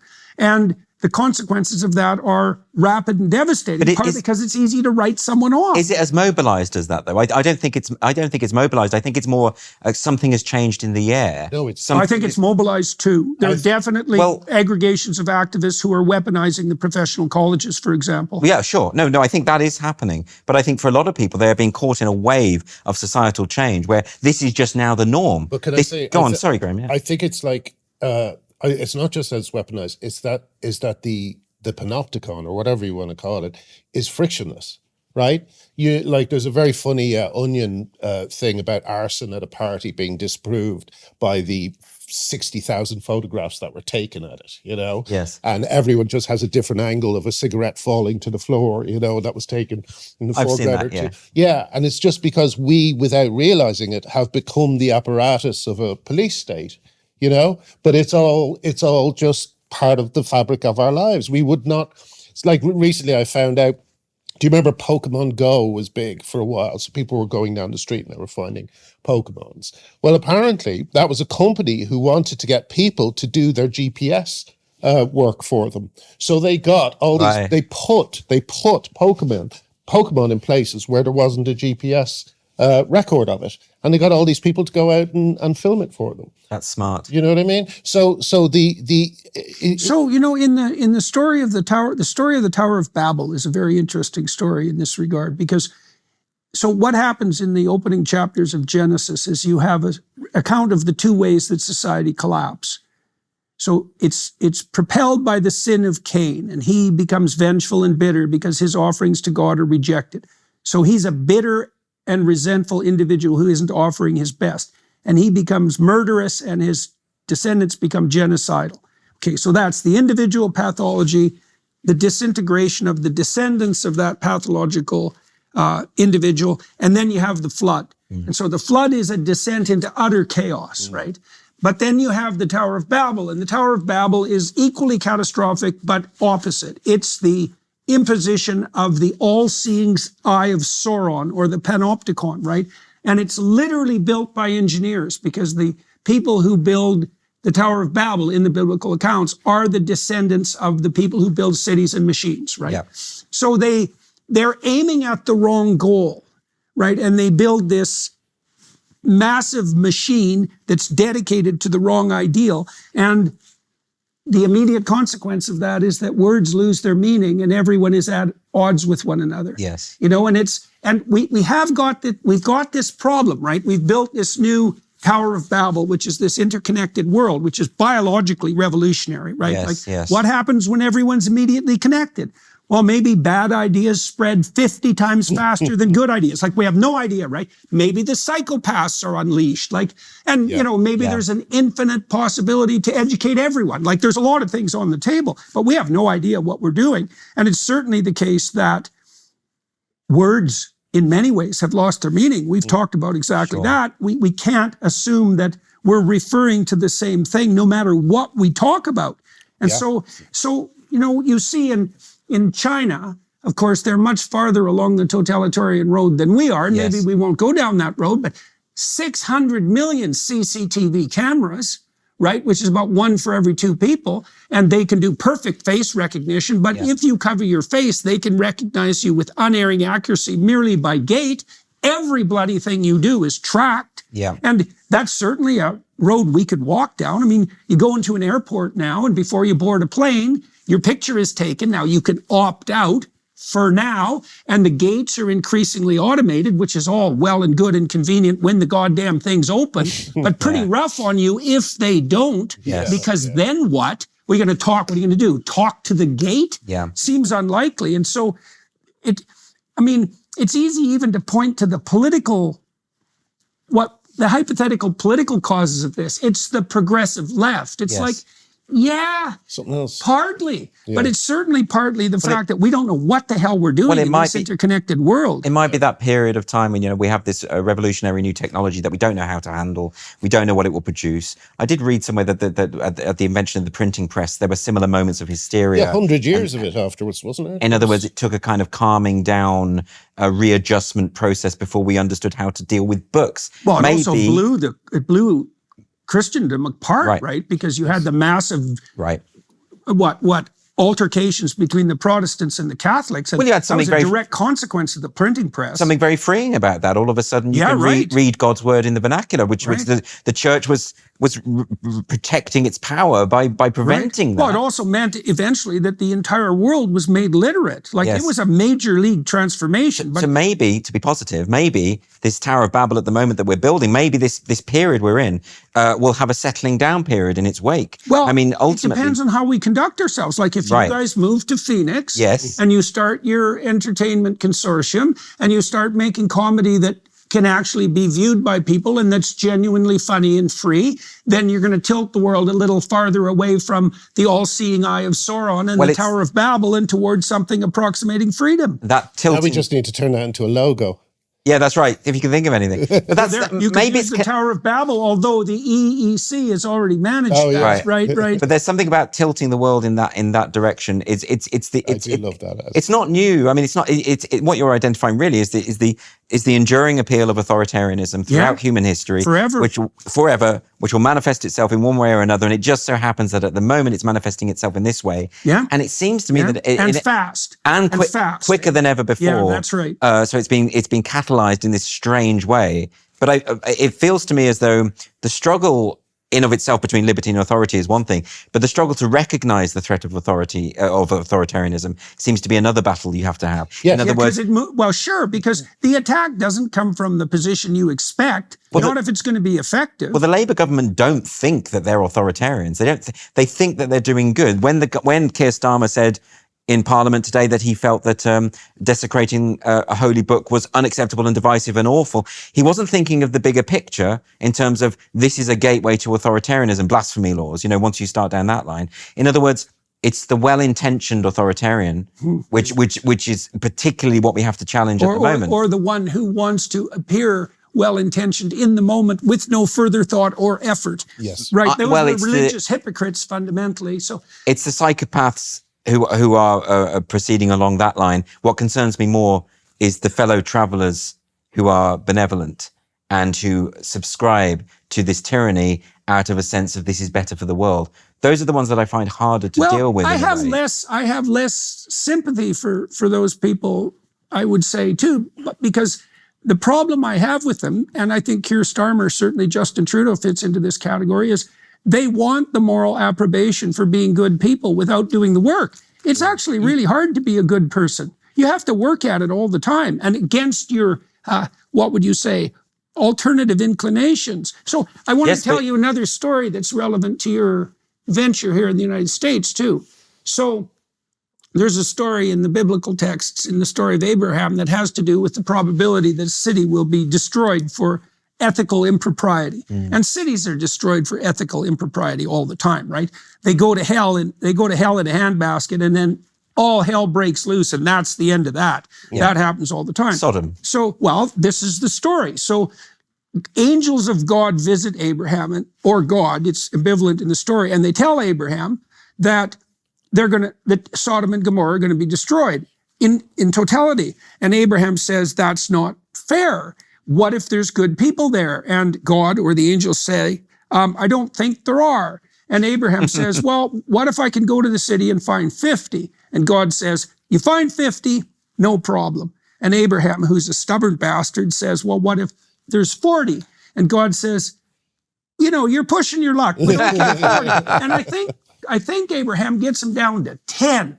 Yeah. And it's a fascinating story because this is what I think it means. And this is also why I think your venture is so crucially important. And I also think this is relevant on the day after Jay Bhattacharya was elected to head the NHS after being an outsider and what would you say, canceled. The moral of that story is if there's 10 people in a city that are still willing to tell the truth, the city won't be destroyed. And I believe that's true because I think the truth is so powerful that if a culture hasn't become so totalitarian that everyone is silenced, there's still hope. And I do think there's still hope in the West. And the fact that you guys can come here to Phoenix, right, home of rebirth, so to speak. Yeah. And you can do your thing. You can do what comedians have always done, which is to tell the truth. And God only knows what the consequence of that will be. Possibly more than you think. Yes. It's possibly, there's a reason stand-up comedy is so entertaining and so popular. It's possible because it's really necessary. Yes. It's really necessary for you to be allowed to be funny. Because one of the things that's so cool about comedy is that people don't laugh on purpose, right? Yeah. You can pretty much tell when someone laughs falsely. Yeah. And so it's actually a form of spontaneous honesty. It's pre-conscious. Yeah. And That's so it's a very very interesting. effective, it's very interesting. Well, I saw recently a clip of one of the I won't name names, but one of the very woke comics in the UK in a BBC audience. You could tell the audience were forcing themselves to laugh because they wanted to show approval for the message that was being moral virtue. And I felt like, I think it was maybe Leo Kurse at GB News. He was saying that that's the punishment for the woke. Yeah. They have to sit through these things and force themselves to laugh. Yeah. It's that distinction between what they call clapter, when you see where people are applauding out of approval for what is being said. Aren't they good guys? What's much better is that involuntary laugh when you think, I really shouldn't have laughed at that. Well, that's the thing. It's even better then. The best kind of laughter is when you're ashamed of yourself for laughing. It's or for saying it. It's like, oh my God, I can't believe I said that. But it was like necessary. And but it also, was funny. It's an escape valve, and I've never seen riots in Dublin until last year, I think it was last year they happened. Yeah, it wasn't earlier this year. Yeah. I've never seen riots in Dublin. I grew up in Dublin. I've never seen a riot in Dublin, Montreal too, by the way. Really? Yeah, oh horrible. My God, yes. Because, well, and I'm not saying, I'm not making any great claims for comedy, but one of the things that it does do is that it lets a little bit of steam out when everyone notices the same thing at the same time, right? Yeah. And maybe people aren't talking about it elsewhere. So comedy and satire is a great place to let this steam out. But we have a show called Have I Got News for You in the UK. And if it's supposed to be collect the news of the recent week, and you could watch it and not have a clue that any of the stuff we spoke about today is going on. Yeah.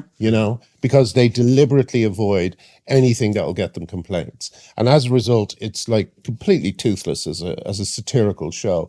We need things that make people, that just make people feel a bit sane. That's what we tried to do with my YouTube about the gender issue. Yeah. Just wanted to make people, you have noticed that. People are. Yeah, right. Well, that's the reestablishment of a consensus of truth. Like, yes. you notice that it's much harder to make 10 people laugh in a crowd if there's only 10 than 1,000. Yeah. Right? And so there's something about the anonymity of a crowd, but there's also something about the fact that when everyone laughs together, it's the establishment of a new consensus of the previously unspoken based on the self-evident truth, because everyone wouldn't be laughing if it wasn't true, right? Yes. It has to, and if that wasn't a true response. And it's also sudden and uncontrollable. Yeah. There's another weird thing about laughter. I used to do this as a joke with a couple of my friends when we were lifting weights in the gym, because if you make someone laugh when they're in the middle of a bench press, that they'll drop the weight You'll on kill their them. chest. Well, you lose all your muscular control when you laugh. Yeah. Which is also extremely interesting, because it means that in the moment of laughter, you render yourself defenseless and vulnerable, which is also extremely interesting, right? Especially because it's also relaxing. intensely pleasurable. Yes, exactly. course. It's a very weird. But don't you find it depressing, though, that so many comedians, you call them regime comedians, but comedians in the UK don't recognise that this is a problem. They don't think it is a problem because their opinions are the orthodox opinions. But also, we did a stand-up gig in Dublin, 4 months ago or something, which was cancelled on us. Yeah. Activists phoned up it was Graham and I were both performing that night, a couple of other comics. It was part of my Comedy Unleashed thing. Right. And the activists phoned up the venue and they said, okay, we won't put it on then. They're too scared. Yeah. And then we found another venue at the last minute and it was fine. But how can any comic today say that Well, you answered is a that situation question. You answered that question earlier. It provides an avenue to success for absolutely mediocre people. Right. Yeah. Right. And then they can say two things. I'm just as funny as Graham Linehan, for example. Plus, I'm definitely morally superior. And that's a huge accomplishment. Or do they genuinely think that we are spreading hate through the medium of humour? Do they believe that Count Dankula was trying to recruit people to neo-Nazism through the medium of pugs? Well, I Look, did. it's well, I can that's answer the that. thing. I did. It's complicated. He did think that, you see? I know. It's a little bit of column A and a little bit of column B. Right, okay. You never want to underestimate the what would you say, the attractiveness of unearned moral virtue. Like in the gospel accounts, for example, the people who end up crucifying Christ are the Pharisees, right? It's Pharisees, that's religious hypocrites. Yeah. Those are the people who are claiming to be good when they're not. It's the scribes, those are the academics, right? Who use truth in the service of their own self-interest, and the lawyers, and they're the ones who use legalism as an alternative to morality. That proclivity has been around forever. Yes. And the temptation, one of the commandments is do not use the name of God in vain. And everyone thinks that means don't swear. That isn't what it means. It means don't claim to be doing the work of the divine when you're pursuing your own self-interest. Right. And it's really necessary to understand that that's a temptation. You know, so for example, when I said, just get the damn vaccine. Now, was I being good or was I signaling a kind of moral virtue? And I would say, I think I wasn't being good at all in that situation. I think I was signaling a form of moral virtue. It's like, come on, all the sensible people are like me are going to do this. And you can tell that in consequence of the fact that I've already done it. You know, like I said, I can plead illness at the time, but that's still. But there's also the apparatus that I was talking about earlier. You just take it as a normal thing that you would issue a statement on it. And we all do. I remember that in the before times on Twitter, if everyone's talking about something, you sit there thinking, oh, I better come up with a joke. Who cares if you talk or not? I don't really like knowing, the way in the old days, you'd watch a show like The Monkees. Like I used to love The Monkees, the TV show they had, and then you'd wonder about these people and you'd hear from them every so often for the rest of your life, just in little spots, and then when they died. But now they are telling you their political opinions all day, every day. Which you don't want to know. Which you either don't want to know or maybe you think you want to know and you actually don't. But worse still, they're not necessarily their opinions, they're the opinions they feel they have to transmit. My point is they're also no more interesting than anyone else's opinions. Absolutely. I went and saw John Cleese, who, like, I love John Cleese. He was like a savior to me in my adolescence. All of my friends were John Cleese freaks, and he's so funny. And I went and saw his live show 5 years ago, and he talked about Making Life of Brian and about, all the great movies they made. And that was so interesting. And then he talked about Trump, which was like not interesting. It was like listening to your neighbor talk about Trump. And it's I suppose that's another one of the cataclysmic problems of this interconnectedness. Why? I mean, I don't. What I'm saying is that we're all on a stage now. As soon as you have a Twitter account or Facebook or whatever, you step onto a stage. And I think that being audience facing is perhaps not the best thing for us. Yeah, definitely. Well, imagine having that problem when you're a teenager? Yes. And having that follow you for the rest of your life? How many lives have been Jesus. ruined? But I would say that I don't think there's anything inherently wrong with the celebrity expressing an opinion. And I think there's a distinction to be drawn. I mean, I've spoken with John Cleese about he has sincerely held convictions that he's entitled to express. And I think that is very different from, for instance, to give an example, an actor friend of mine during the Black Lives Matter riots was contacted by her agent saying, you haven't put up a black square in support of Black Lives Matter. If you don't do that, I won't be able to find work for you. That's not going to happen. Therefore, you have someone in the arts industry now feeling they have to convey an opinion that they don't sincerely hold, otherwise their livelihood will be taken away from them. Now, I think that's the risk. Part of the problem here might be, and I've certainly had this problem on Twitter. It's like Twitter is like talking to your friends or your roommates in college, except that it's not, because it goes out to millions of people. Well, it's performance. It's like seriously not that, even though it feels like that. And so, maybe one of the rules with X, for example, or social media in general, is if you play with fire, you're going to be burned. And you're playing with fire whether the match is hot or not on social media. My son has told me, he said, Dad, you have to remember when you're on X that you're actually publishing.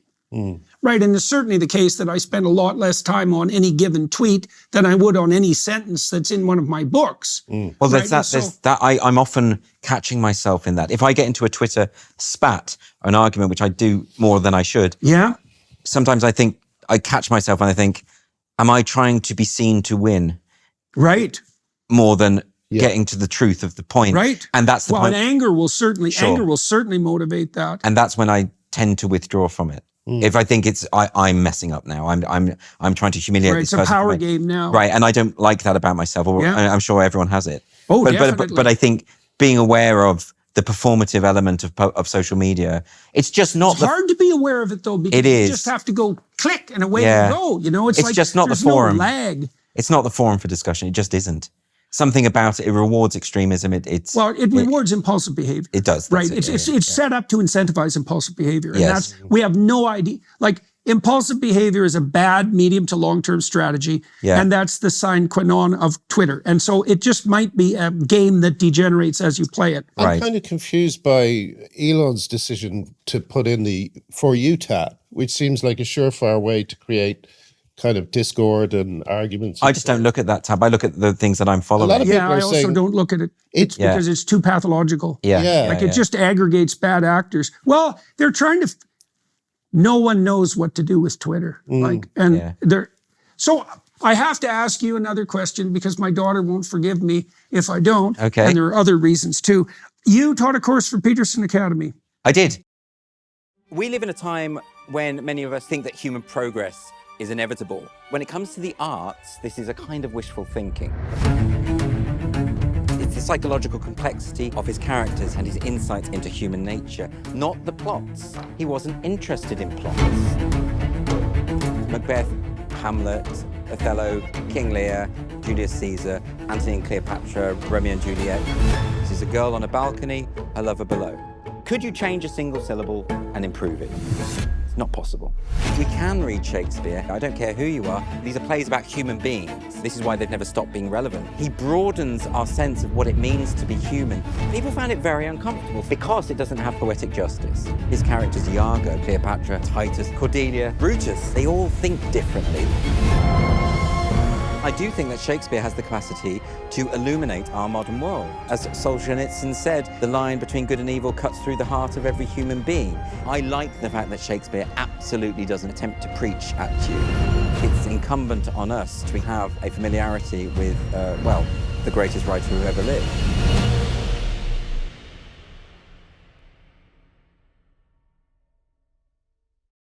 Tell us about the course. So the course is on Shakespeare's tragedies.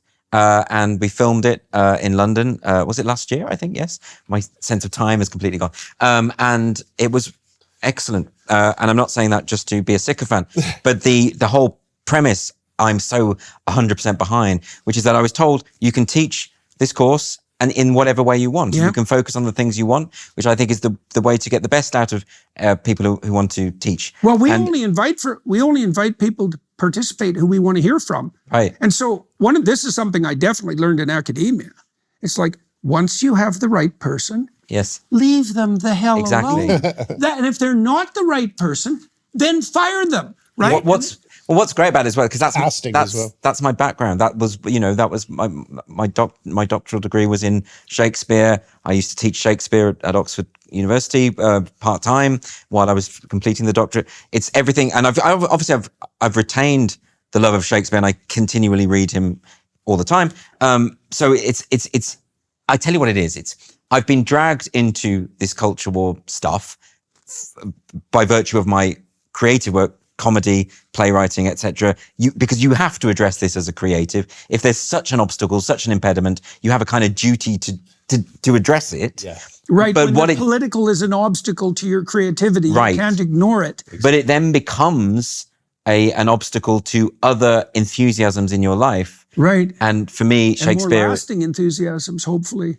And actually, I think the study of the likes of Shakespeare, who the activists are trying to problematize, the Globe Theatre in London, which is supposed to be the custodian of his work, has an annual anti-racist Shakespeare webinar where sort of anti-racist experts gather to berate Shakespeare for his problematic elements. And you think... I'm morally superior to Shakespeare. Yeah. I'm better than Shakespeare, I'm better than Shakespeare, And I think one of the great things, so in the course that I did for you, for the Peterson Academy, I started the first lecture with a question, which is, why has Shakespeare as a playwright never been bettered? How can that be the case? This is, he began in the late 1580s. The public theatres had only been around for about a decade. This is a new thing. This is a new medium. How is it that a man right at the start of this new thing isn't ever bettered for 4 centuries? How does that happen? And I hope by going through it, we sort of get to some kind of answer. But I think it's that prioritization of genius, which has now become suspect within the academy. the idea that his work can be reduced to the idea of just a white male effectively trying to empower other white men through his work. That's how they see art. That's how they see creativity, as just a kind of conduit. Can you imagine a temptation more profound than the one that would allow you to be morally superior to the great geniuses of history just because you hold the same cost-free political opinions? Exactly. I mean, that is a good deal. I can barely tolerate going to museums now because you have a masterpiece and then an explanation by someone whose subtext is how they're morally superior to this person who's so outstanding that it's shamed them. There was an exhibition of Hogarth in London where there was a self-portrait, and because he was sitting on a chair which was made of wood, the panel explained that the wood had probably come from a plantation and it's connected to slavery, and therefore we need to judge Hogarth. I think these little lectures that you get, it's so of this, it says so much about our time, but nothing about the art. Yes. And nothing about the transcendent capacity of art. And that's why I'm very careful now. It's so rooted to the ear. It is, absolutely. Yeah. And whenever I see, I research it very carefully now if I go and see a production of Shakespeare, because 9 times out of 10 it will be a mangling of Shakespeare to promote the ideology. And by the way, I don't think that's a problem if you want to. People do all sorts of things with Shakespeare. Yes. And that's fine. They're free to do that. And I don't care if you want to turn it into a pro-Marxist thing or a whatever you want to do with it. Queer Shakespeare. But everyone's doing the same thing. You want well, when it's mandatory, Shakespeare's it's something comedies completely different. Yes. Even more confusing. Yeah, well, and they are anyway. That's what I mean. That happens, of course, is that as soon as the theatrical presentation becomes woke, no one watches it. Yes. And then all the activists say, well, obviously Shakespeare is passé because no one's paying any attention to him anymore. But why is it that in our current culture, I think all art at the moment is, as you say, mandatory in terms of it must be conveying the message. It feels like state-sanctioned art, propaganda rather than art. Yeah. And that's the only way you're going to get commissioned. That's the only way you're going to get a play on. Yeah. Well, no, in the UK, I mean... it's increasingly the case in classical music and everywhere in the arts and the theatrical productions all across the United States. I think 50% of the theaters now in the United States are the prophecy is that they'll go broke within the next 2 years. Sure. And it's like the problem with propaganda is no one wants to watch it. So. Well, Graham, if you were working, if they were letting you work today, all of your scripts would be passed by a sensitivity reader in advance. You would be told which bits you have to take out. Yeah. Even the poet Kate Clancy, who's on the left and etc. She wrote this piece about sensitivity readers, her experience. She'd written and I will not do it justice, but she, as a poet, had used the word disfigurement relating to the landscape, relating to the... She was doing something poetic, right. And the sensitivity reader said that's an ableist slur. So all they can see when they read these texts is how does this either promote or oppress people on the basis of identity groups? Yeah. And that's not art. I met a guy who was writing a biography of I can't say who it is because it'll get him into trouble, but of a very famous figure in the 50s. And I believe he had a heart attack from dealing with sensitivity readers because the correspondence that he another dead white man. Yeah. Old. Was he old? Hopefully, that's another evil white man. But all the stuff, all the information that he'd unearthed, the letters, they were all using the F word for gay men or the N word and stuff like this. But this is the past. It is the truth. What's that story you tell in your book about Tom Stoppard? It was so funny. But this was when Sonia Friedman, who was going to produce the TED musical, which, by the way, we have exactly the same kind of problems with theatre in the UK in terms of funding. And the TED musical would have kept people employed for years, Yeah.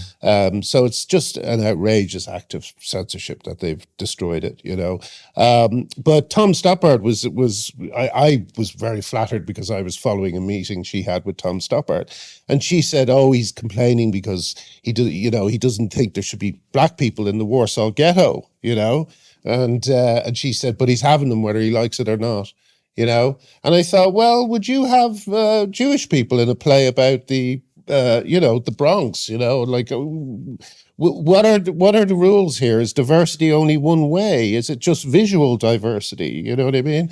But it's extremely important. There's a diverse range of diversities, unfortunately.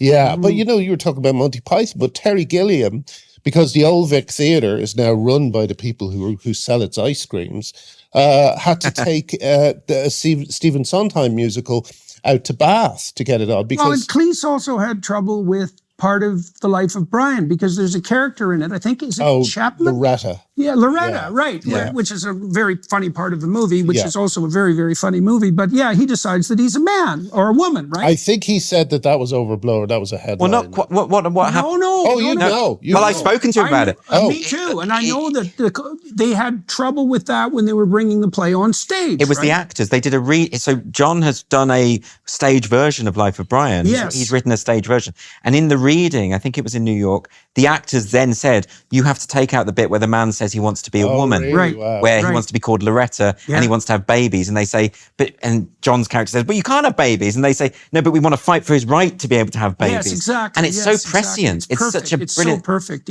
But he said he won't take the scene out. That's and right. He said he wouldn't do that. Which is fantastic. Yeah, absolutely. I think Eric Idle bent the knee, though. Oh, did he? I think so, yeah. It's so sad but I wonder about this, and it's a broader question, is it possible for artistic genius to even emerge within the conditions that we are currently creating? Well, how much artistic genius emerged in the Soviet Union? Well, that's the point, isn't it? Yeah, well, none. That's pushing it, but virtually none. Yeah. So there's a great book by Victor Hugo about artistic genius, and he estimates that about 3 or 4 major artistic geniuses emerge in every generation. That's his view about this. Mm-hmm. He says that this is, how does he describe it? He says this is God distributing himself on earth. He says every masterpiece is a kind of miracle. Mm-hmm. It's a really beautiful idea. Mm-hmm. But what I think Hugo, and he's probably right, he's talking about the big one, like Aeschylus and Homer and Dante and Shakespeare. And I think he's right about... Not me. I'm sorry about that, Graham. But you will reach Homer's heights at some point. But I think he's talking about these... He's saying that this will inevitably happen within humankind. 3 or 4 a generation, you'll get a Mozart, you'll get a whatever. But that won't... I think Hugo takes for granted that we live in a culture that values the arts and doesn't value this. It doesn't punish it. Quite. Oh, yeah, definitely. So I don't think within the grip of this movement, with the arts so captured by this movement, those people cannot emerge because the conditions are simply not there. They're probably there. There probably are those geniuses. I would say, though, around the time of Hugo, there would have been just as many impediments to creating art. Right. You know? But that's the question. So how is it that under the oppression of medieval Christendom, great artists still emerge through it? What does Michelangelo do with the Sistine Chapel? He's given narrow parameters in terms of what he can represent, but he finds a way to well, as a manifestation of God on earth, so to speak, it's very hard to stop. You know, I collected Russian realist art from the 20th century, a lot of it. Like I have like 500 pieces of it. And I looked at tens of thousands of paintings from the Soviet Union. Yes. A lot of it rough impressionism. It wasn't exactly realism. And many of the pieces I got are spectacular from an artistic and technical perspective, even though to some degree they're subordinated to propaganda. But what was really cool about having the pieces around is that as we recede from the propagandistic milieu of the work, the art shines through. Yes. Right? And in 100 years, these will just be pieces of art. There'll be no propaganda left in them at all. That's so interesting, the way that true creative genius finds a way through the impediments. Yeah. Yes, it's like a flower on a pavement stone. Yeah, right. Yeah, but I love that. So for instance, with Shakespeare, you know, he can't produce his narrative poems, Venus and Adonis or Rape of Lucrece, without patronage. So each poem is preceded by this effusive praise of Henry Wriothesley, his patron, which you could say, well, that's dispensable, but the beauty then comes through in the poem in of itself.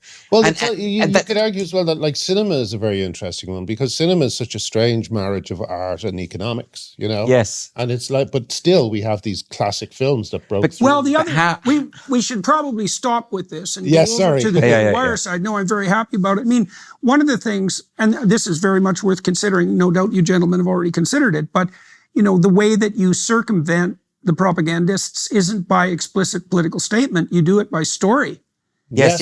You tell a great story, and if a story is great, it isn't subservient to propaganda, because that would destroy the greatness. And there isn't anything that's more destructive to propagandistic totalitarianism than greatness. Yes. And so this is why I'm so excited, partly why I wanted to invite you on the show too. I'm so excited that you've come to Phoenix and that you're starting this new enterprise and that you found each other, because God only knows what you could accomplish. And who knows what the consequence of actually producing some things that are genuinely funny might be. Again, it's not like there's not a market for it. I mean, Rogan's Comedy Club in Austin is just thriving, and he's fostering a whole new generation of comedians who will say anything as long as it's funny. You know, and they don't allow cell phones in the crowd. You can't record any of it. Yeah. And so people go out, and it's such a fun place to go because everyone knows that there's trouble afoot and that all sorts of things that can't be said will definitely be said. Isn't it and quite an exciting? It's quite an exciting time.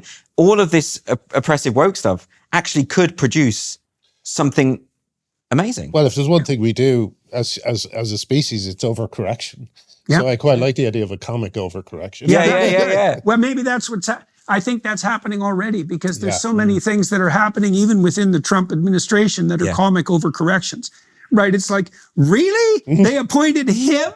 That's the maximally comical possible outcome, right? Yes. So, all right, gentlemen, we should probably stop on this side. So thank you very much for coming in to talk to me. Absolute pleasure. We'll meet again, I suspect, on the podcast, especially once you guys get up and rolling, because everyone's going to want to know just exactly what the hell what we've done. They have all sorts of plans, by the way, which we didn't discuss today because it's a little bit premature to announce them, but those announcements will be coming soon. Thank you to everybody watching and listening on the YouTube side, and to the Scottsdale crew here for making this possible, and also for putting this together on relatively short order, because we decided to do this podcast, yesterday? The three of us anyways, and so that worked out extremely well. And we're going to continue on the Daily Wire side. I think probably what we'll do there is delve a little bit more into the ugly underbelly of totalitarian wokeness, especially in the UK and in Europe, because a correction has obviously already occurred in the United States, and God willing, that will actually have some teeth, and we'll see what happens. And in Canada, Trudeau's days are absolutely numbered. There isn't a chance that he's going to survive beyond next October. Now, he'll be able to do a lot of damage in the intervening year, but he's pretty much done. But Europe is in rough shape, and the UK, they're in rough shape. And so I think we'll turn our attention on the Daily Wire side to a discussion of that situation, and also what might be done about it that would be practical and useful. So join us for that.